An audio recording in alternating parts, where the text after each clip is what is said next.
আপোনালোকে দেখি চাগে গম পালেই মই আজি কিহৰ ভিডিঅ' দিব বিচাৰিছোঁ। এইটোৱে একদম কম সময়ৰ ভিতৰতে বনাব পাৰি। প্ৰথমে পটল মই কাটি ল'লোঁ, সৰু সৰুকৈ কাটিছোঁ। আপোনালোকে পাৰিলে ডাঙৰকৈও কাটিব পাৰিব। তাৰপিছত পানী বইল কৰি পটলখিনি পানী বইল কৰি ল'ব। অলপ ভালকৈ বইল হ'ব লাগিব, পানীখিনি যাতে অলপ শুকায়। ইমান পানী ৰাখিবও লাগে অলপ।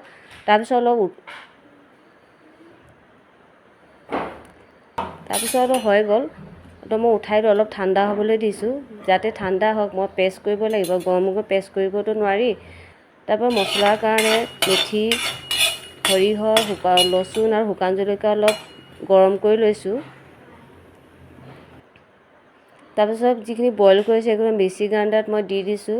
তাৰপিছত যি আছিলে মছলাখিনি, সেই মছলাখিনি মই ইয়াত দি পটলৰ লগত একেলগে পেষ্ট কৰি ল'ম। পেষ্ট কৰা মোৰ হৈ গৈছে। তাৰপিছত কেৰাহীত অলপ তেল দিছোঁ। তেল দি পিঁয়াজ দিছোঁ। পিঁয়াজ দিছোঁ। বেছি পিঁয়াজ দিয়া নাই, অলপেই দিছোঁ। অলপ নিমখ দিছোঁ, অলপ লৰাই আছোঁ। লৰাই থাকোঁতে পিঁয়াজখিনি যাতে ইমান ৰঙাও নহয়। তাৰপিছত যি পেষ্ট কৰা পটলখিনি সেইখিনি মই দি দিলোঁ।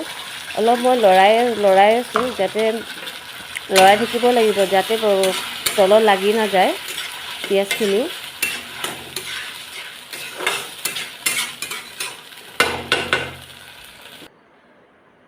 তাৰপিছত নিমখ, হালধি যি লাগে, আৰু মই তেনেকৈ আৰু কোনো মছলা মই ব্যৱহাৰ কৰা নাই। আপোনালোকে পাৰিলে কৰিব পাৰে বা নকৰিব পাৰে। এনেকৈ লৰাই তাৰপিছত মোৰ পানীটো শুকাই গ'ল। শুকাই যোৱা মোৰ হৈ গৈছে। এনেকৈ ভালেই লাগে খাই। আপোনালোকে এবাৰ গৰম গৰম ভাতৰ লগত বনাই খাব পাৰে। খাই কিন্তু বহুত ভাল লাগে। আপোনালোকে এবাৰ ট্ৰাই কৰি চাব।